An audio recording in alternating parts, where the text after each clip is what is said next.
হাওৰা সমষ্টিৰ ডিমৌ নগৰত এই সংবাদমেল অনুষ্ঠিত কৰিছোঁ। ৰাইজৰ দলৰ সভাপতি হিচাপে দায়িত্ব গ্ৰহণ কৰাৰ পাছত আপোনালোকে সকলোৱে জানে যে মই জেলতে দায়িত্ব গ্ৰহণ কৰিছিলোঁ। এইবাৰ প্ৰথমবাৰৰ কাৰণে এটা নিৰ্বাচনত এজন প্ৰাৰ্থীৰ নাম ঘোষণা কৰিবৰ কাৰণে সভাপতি হিচাপে মই দায়িত্ব লাভ কৰিছোঁ। আজি আমি 107 নম্বৰ হাওৰা বিধানসভা সমষ্টিৰ প্ৰাৰ্থিত্ব ঘোষণা কৰিবৰ কাৰণে ৰাইজৰ দলৰ প্ৰাৰ্থীৰ নাম ঘোষণা কৰিবৰ কাৰণে আজিৰ এই সংবাদমেলখন আয়োজন কৰিছোঁ। আপোনালোক সকলোৱে জানে যে ইয়াৰ প্ৰাক্তন বিধায়ক সুশান্ত বৰগোহাঁয়ে নিজৰ দল ত্যাগ কৰি শাসক বিজেপি দলত যোগদান কৰাৰ পৰিপ্ৰেক্ষিতত হাওৰা বিধানসভা সমষ্টিটোৰ আসনখন খালী হৈছে আৰু অচিৰেই এই বিধানসভা সমষ্টিৰ কাৰণে নিৰ্বাচন অনুষ্ঠিত হ'ব। সেইবাবে ৰাইজৰ দলৰ প্ৰাৰ্থিত্ব ঘোষণা কৰিবৰ কাৰণে আজিৰ এই সংবাদমেলখন আয়োজন কৰিছোঁ। মই খুব পোনে পোনে আপোনালোকৰ সন্মুখত ঘোষণা কৰিব খুজিছোঁ যে হাওৰা বিধানসভা সমষ্টিত ৰাইজৰ দলৰ প্ৰাৰ্থী হ'ব কৃষক মুক্তি সংগ্ৰাম সমিতিৰ প্ৰাক্তন সাধাৰণ সম্পাদক 2017 চনৰ পৰা 2021 চন পৰ্যন্ত 5 বছৰ সংগঠনৰ কৃষক মুক্তি সংগ্ৰাম সমিতিৰ কেন্দ্ৰীয় সাধাৰণ সম্পাদকৰ দায়িত্ব গ্ৰহণ কৰা ধৈৰ্য কোঁৱৰ আমাৰ বিধানসভাৰ 107 নং হাওৰা বিধানসভা সমষ্টিৰ ৰাইজৰ দলৰ প্ৰাৰ্থী হ'ব। ধৈৰ্য কোঁৱৰক মই আপোনালোকৰ সন্মুখত চিনাকি কৰি দিব খুজিছোঁ। ধৈৰ্য কোঁৱৰ আমাৰ কৃষক মুক্তি সংগ্ৰাম সমিতিৰ প্ৰাক্তন সতীৰ্থ, যিটো সংগঠনৰ মই প্ৰতিষ্ঠাপক সাধাৰণ সম্পাদক আছিলোঁ, সভাপতি আছিলোঁ আৰু উপদেষ্টাৰূপে কাৰ্যনিৰ্বাহ কৰিছিলোঁ। অসমৰ এটা বৃহৎ জাতীয় সংগঠন, আপোচবিহীন জাতীয় সংগঠন কৃষক মুক্তি সংগ্ৰাম সমিতিৰ 2017 চনৰ পৰা 2021 চন পৰ্যন্ত এই সময়খিনিৰ তেখেত সাধাৰণ সম্পাদক আছিল। ধৈৰ্য কোঁৱৰ এই হাওৰা বিধানসভা সমষ্টিৰ ৰূপহীবাম গাঁৱৰ শ্ৰীযুত নীৰেণ কোঁৱৰৰ পুত্ৰ। নীৰেণ কোঁৱৰক আপোনালোকে এই অঞ্চলৰ স্থানীয় মানুহবিলাকে চিনি পায়। তেখেত এজন শিক্ষক আছিলে আৰু ধৈৰ্য কোঁৱৰ গুৱাহাটী উচ্চ ন্যায়ালয়ৰ এজন অধিবক্তা আছিলে। তেখেতে অধিবক্তাৰ প্ৰেক্টিছ আৰম্ভ কৰিছিলে, কিন্তু তাৰ পৰৱৰ্তী সময়ত আমাৰ সংস্পৰ্শৰ কাৰণে ধৈৰ্য কোঁৱৰে কৃষক মুক্তি সংগ্ৰাম সমিতিত যোগদান কৰিছিলে আৰু তেখেতৰ যি অধিবক্তাৰ যি পেচা, সেই পেচা ত্যাগ কৰি তেখেতে কৃষক মুক্তি সংগ্ৰাম সমিতিৰ সৰ্বক্ষণৰ কৰ্মীৰূপে যোগদান কৰিছিলে। তাৰ পৰৱৰ্তী সময়ত 2017 চনত তেওঁক সাধাৰণ সম্পাদক পদৰ দায়িত্ব অৰ্পণ কৰা হৈছিলে আৰু তেতিয়াৰ পৰাই অসমৰ আটাইতকৈ জটিল সময়খিনি, বিশেষকৈ কেব বিৰোধী আৰু কা বিৰোধী আন্দোলনৰ সময়খিনিত, অসমৰ জাতীয় জীৱনৰ আটাইতকৈ গুৰুত্বপূৰ্ণ সময়খিনিত কৃষক মুক্তি সংগ্ৰাম সমিতিৰ সাধাৰণ সম্পাদকৰ দায়িত্ব গ্ৰহণ কৰিছিলে ধৈৰ্য কোঁৱৰে। আপোনালোকে সকলোৱে জানে যে ধৈৰ্য কোঁৱৰে মোৰ সৈতে একেলগতে কা বিৰোধী আন্দোলনত যোগদান কৰাৰ কাৰণে 7 মাহ জেলত থাকিবলগীয়া হৈছিলে। গুৱাহাটী জেলত আমি একেলগতে 7 মাহ জেলত আছিলোঁ। ধৈৰ্য কোঁৱৰ, বিতু সোণোৱাল আৰু মানৱ কোঁৱৰ, এই তিনিওজনে মোৰ সৈতে NIA গোচৰত নিয়াৰ গোচৰত 7 মাহ ধৰি জেলত থাকিবলগীয়া হৈছিলে আৰু এনেকৈ তেওঁ অসমৰ সমাজ জীৱনত এজন অত্যন্ত নিষ্ঠাবান, এজন আপোচবিহীন আৰু সৎ সংগঠক হিচাপে, জাতীয় জীৱনৰ এজন গুৰুত্বপূৰ্ণ প্ৰহৰী হিচাপে, জাতীয় জীৱনৰ এজন আপোচবিহীন সংগ্ৰামী হিচাপে নিজকে প্ৰতিষ্ঠা কৰিছিলে। আজি ৰাইজৰ দলে ধৈৰ্য কোঁৱৰক হাওৰা বিধানসভা সমষ্টিৰ প্ৰাৰ্থিত্ব দিবলৈ পাই আমি অত্যন্ত সুখী হৈছোঁ আৰু আশা কৰিছোঁ যে ধৈৰ্য কোঁৱৰে 107 নং হাওৰা বিধানসভা সমষ্টিৰ ৰাইজৰ দলৰ প্ৰাৰ্থী হিচাপে প্ৰতিদ্বন্দ্বিতা কৰি এই সমষ্টিত বিজয় লাভ কৰিব। এতিয়া আমি কিয় হাওৰা সমষ্টি আৰু উপ নিৰ্বাচনত আমি বিভিন্ন সমষ্টিবিলাকত প্ৰাৰ্থিত্ব ঘোষণা কৰিম, কি পৰিস্থিতিত কৃষক মুক্তি সংগ্ৰাম সমিতিয়ে আৰু অসমৰ 70টা জাতীয় জনগোষ্ঠীয় সংগঠনে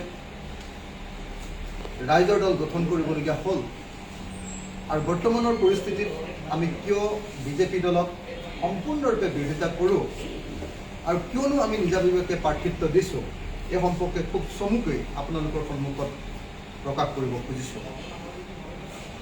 আপোনালোকে সকলোৱে জানে যে সুশান্ত বৰগোহাঁই আমি হাওৰা বিধানসভা সমষ্টিত 2021 চনৰ অসম বিধানসভা নিৰ্বাচনত ৰাইজৰ দলে সমৰ্থন দিছিল। কেৱল ৰাইজৰ দলেই নহয়, কৃষক মুক্তি সংগ্ৰাম সমিতি আৰু অসমৰ জাতীয় জীৱনৰ গুৰুত্বপূৰ্ণ কা বিৰোধী সংগঠনসমূহ, গুৰুত্বপূৰ্ণ বিজেপি আৰু RSS বিৰোধী সংগঠনসমূহ আমি সকলোৱে মিলি সুশান্ত বৰগোহাঁইক ইয়াৰ পৰা জিকোৱাৰ কাৰণে চেষ্টা কৰিছোঁ। হাওৰা বিধানসভা সমষ্টিত তেখেতক আমি সহযোগিতা আগবঢ়াইছিলোঁ আৰু সেইকাৰণে ৰাইজৰ দলে সুশান্ত বৰগোহাঁই যাতে জয়ী হ'ব পাৰে, হাওৰা বিধানসভা সমষ্টিত আমি প্ৰাৰ্থিত্ব ঘোষণা কৰা নাছিল। কিন্তু আপোনালোকে সকলোৱে জানে যে মাত্ৰ 3 মাহৰ পাছতেই তেওঁ সম্পূৰ্ণ ইউটাৰ্ণ লৈ হাওৰাবাসী ৰাইজক সম্পূৰ্ণ বিশ্বাসঘাতকতা কৰি, প্ৰবঞ্চনা কৰি তেওঁ বিধানসভাৰ বিধায়কৰ পদৰ পৰা তেওঁ পদত্যাগ কৰিছিলে আৰু পদত্যাগ কৰি তেওঁ বিজেপি দলত যোগদান কৰিছিল। যি বিজেপি দলক তেওঁ সাম্প্ৰদায়িক বুলি আখ্যা দিছিল, যি বিজেপি দলক তেওঁ অসম আৰু ভাৰতৰ এটা ক্ষয়ংকাৰী শক্তি বুলি ঘোষণা কৰিছিলে আৰু কোনোদিন এনেকুৱা ধৰণৰ সাম্প্ৰদায়িক দললৈ নাযাওঁ বুলি ঘোষণা কৰিছিলে, ৰাতিটোৰ ভিতৰতে এনেকৈ ৰং সলাই সুশান্ত বৰগোহাঁই যেতিয়া তেখেতৰ ব্যক্তিগত স্বাৰ্থ, আত্ম উন্নয়নৰ প্ৰশ্ন তেখেতে যেতিয়া এনেকৈ বিজেপি দলত যোগদান কৰিলে, গতিকে এই মুহূৰ্তত আমি হাওৰা বিধানসভা সমষ্টিত আমাৰ প্ৰাৰ্থিত্ব দিবলৈ বাধ্য হ'ম। আমি চেষ্টা কৰিছিলোঁ যাতে উমৈহতীয়া প্ৰাৰ্থী দিব পাৰোঁ। তাৰ কাৰণে আপোনালোকে সকলোৱে জানে যে আমি ৰাইজৰ দলে কংগ্ৰেছ দলৰ লগত আলোচনাত মিলিত হৈছিলোঁ। ৰাহুল গান্ধী পৰ্যন্ত আমি আলোচনা কৰিছিলোঁ, তেখেতৰ লগতো আমি আলোচনা কৰিছিলোঁ। কিন্তু আমি দেখিবলৈ পাইছিলোঁ যে কংগ্ৰেছ দলৰ সভাপতি, ৰাজ্যিক সভাপতি ভূপেন বৰা ডাঙৰীয়াই শিৱসাগৰত যেতিয়া আমাৰ লগত আলোচনা কৰিছিল, তেখেতে খুব স্পষ্ট ভাষাৰে আমাক জনাইছিলে যে 2021 চনৰ বিধানসভা নিৰ্বাচনত কংগ্ৰেছ দলে আটাইকেইটা সমষ্টিতে প্ৰাৰ্থিত্ব দিব খোজে আৰু তেখেতে এই কথাও কৈছিলে যে উপ নিৰ্বাচনত সাধাৰণতে শাসক দল জয়ী হয়, গতিকে যিহেতু শাসক দল জয়ী হয়, গতিকে আমি সকলোৱে নিজৰ সংগঠন কৰিবৰ কাৰণে আটাইয়ে প্ৰতিদ্বন্দ্বিতা কৰা হৈছে। দ্বিতীয়তে ভূপেন বৰা ডাঙৰীয়াই এই কথা কৈছিলে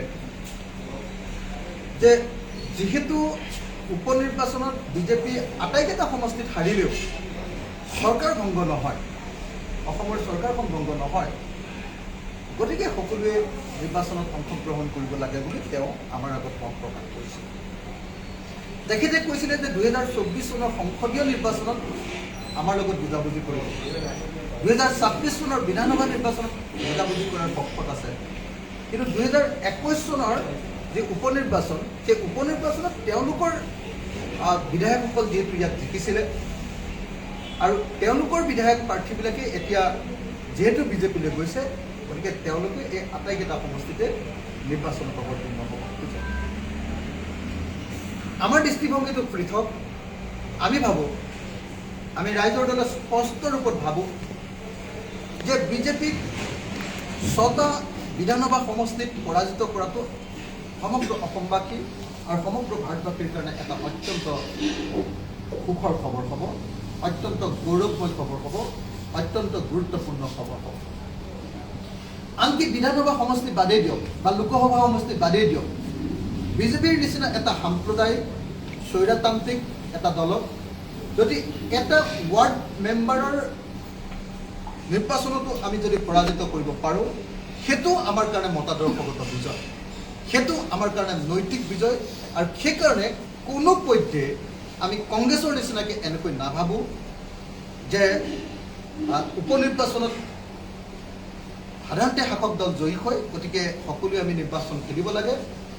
আমি ভাবোঁ যে উপনিৰ্বাচনত কংগ্ৰেছ দল আৰু ৰাইজৰ দল যদি ঐক্যবদ্ধ হওঁ, তেতিয়াহ'লে নিশ্চিতভাৱে এই 6টা বিধানসভা সমষ্টিৰ ভিতৰত আমি 4টা বিধানসভা সমষ্টিত জয়ী হ'বলৈ, বিৰোধী শক্তিসমূহ জয়ী হ'বলৈ সক্ষম হ'ম। সেইকাৰণে আজিৰ দিনটোত আমি কেৱল এখন বিধানসভা আসনৰ প্ৰাৰ্থীৰ নাম ঘোষণা কৰিছোঁ, কেৱল থাওৰা বিধানসভা সমষ্টিৰ প্ৰাৰ্থীৰ নাম ঘোষণা কৰিছোঁ আৰু কেৱল ধৈৰ্য কোঁৱৰৰ প্ৰাৰ্থিত্বৰ নামটোহে আমি ঘোষণা কৰিছোঁ। এইকাৰণে আমি কেৱল এখন বিধানসভা সমষ্টিৰ নাম ঘোষণা কৰিছোঁ, কাৰণ আন 5টা বিধানসভা সমষ্টিত যাতে কংগ্ৰেছ দল আৰু অন্যান্য বিৰোধী শক্তিৰ লগত আমি একেলগতে নিৰ্বাচন খেলিব পাৰোঁ আৰু কংগ্ৰেছ দলে যাতে থাওৰা বিধানসভা সমষ্টিত আমাক সমৰ্থন দিয়ে, তাৰ কাৰণে সম্পূৰ্ণ সুবিধা ৰাখি আমি এনেকৈ কেৱল এটা সমষ্টিৰ প্ৰাৰ্থিত্ব ঘোষণা কৰিছোঁ। আমি আগতীয়াকৈ এইকাৰণে ঘোষণা কৰিবলগীয়া হ'ল, আপোনালোক সকলোৱে জানে যে আমি ধন বলৰ পৰা অত্যন্ত পিছপৰা এটা ৰাজনৈতিক দল। আজি বিজেপি দলে হয়তো কেইবা কোটি টকা, 10-20 কোটি টকা নিৰ্বাচনত খৰচ কৰিব। আমি সামান্য পুঁজিৰে এই নিৰ্বাচনত অংশগ্ৰহণ কৰিব লাগিব। আমাৰ পুঁজিৰ অভাৱ, আমি ৰাইজৰ পৰা তোলা দান বৰঙণিৰে এই নিৰ্বাচনত অংশগ্ৰহণ কৰিব লাগিব। মই এই মুহূৰ্তত অসমবাসী ৰাইজক, বিশেষকৈ বিজেপিক পৰাভূত কৰিব খোজা সকলো ৰাইজকে আমি 107খন থাওৰা বিধানসভা সমষ্টিৰ প্ৰাৰ্থিত্ব প্ৰদান কৰা ধৈৰ্য কোঁৱৰৰ নিৰ্বাচনৰ কাৰণে সমগ্ৰ অসমবাসীক অৰ্থনৈতিকভাৱে সহযোগিতা কৰিবৰ কাৰণেও এই মুহূৰ্তত মই আহ্বান জনাইছোঁ। মই এই কথা ক'ব খুজিছিলোঁ যে যিহেতু আমি ধনবিত্তৰ পিনৰ পৰা দুৰ্বল, গতিকে আমি আগতীয়াকৈ যদি প্ৰস্তুতি নচলাওঁ, তেতিয়াহ'লে শাসক দল এটাৰ বিৰুদ্ধে যুদ্ধ কৰাটো অলপ কষ্টকৰ হ'ব।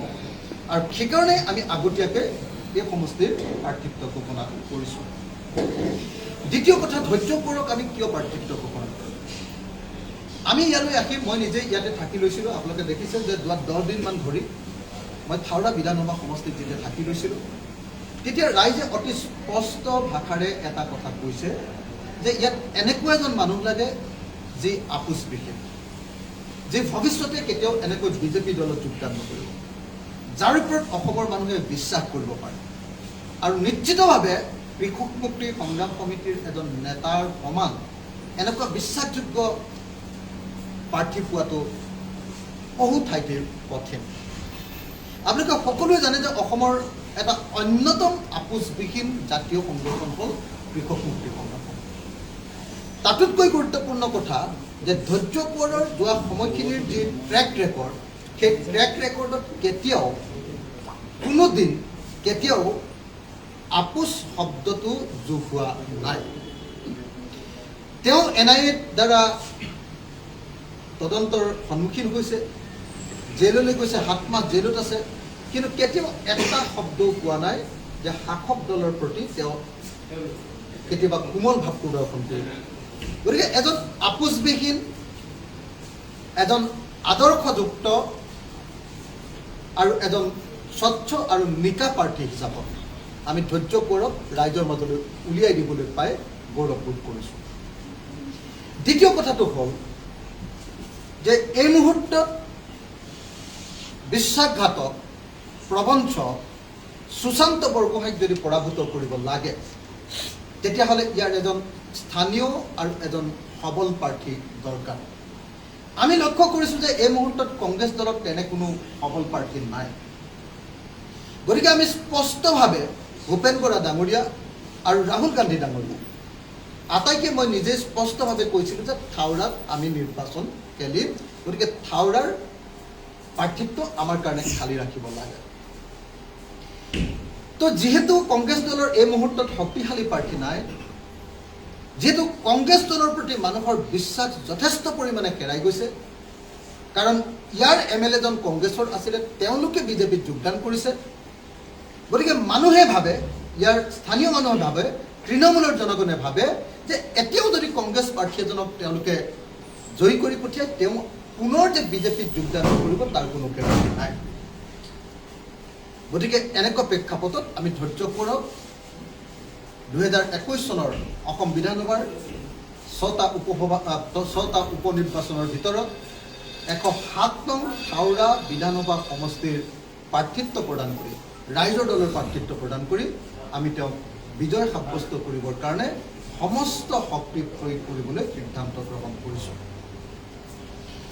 এতিয়া মই কিছু অৰ্থনৈতিক আৰু ৰাজনৈতিক প্ৰেক্ষাপটলৈ যাব খুজিছোঁ। আজি সুশান্ত বৰগোহাঁইক আমি কিয় বিশ্বাসঘাতক বুলি কৈছোঁ? যি সময়ত দেশত সমস্ত পৰিৱেশ COVID-19 সম্পূৰ্ণৰূপে ধ্বংসপ্ৰাপ্ত কৰি দিছে, COVID-19 প্ৰভাৱে সমগ্ৰ জনগণৰ জীৱন আৰু জীৱিকাত ভয়াৱহ ভাবুকিৰ সৃষ্টি কৰিছে, সেই সময়ত এজন নিৰ্বাচিত বিধায়কে কেৱল নিজৰ স্বাৰ্থৰ কাৰণে এনেকৈ নিজৰ দল ত্যাগ কৰি শাসক দলত যোগদান কৰা, তাকো এটা সাম্প্ৰদায়িক আৰু ফেচিবাদী দলত যোগদান কৰাটো কিমান যে ভয়াৱহ, এইটো আমি সকলোৱে বুজি পাওঁ।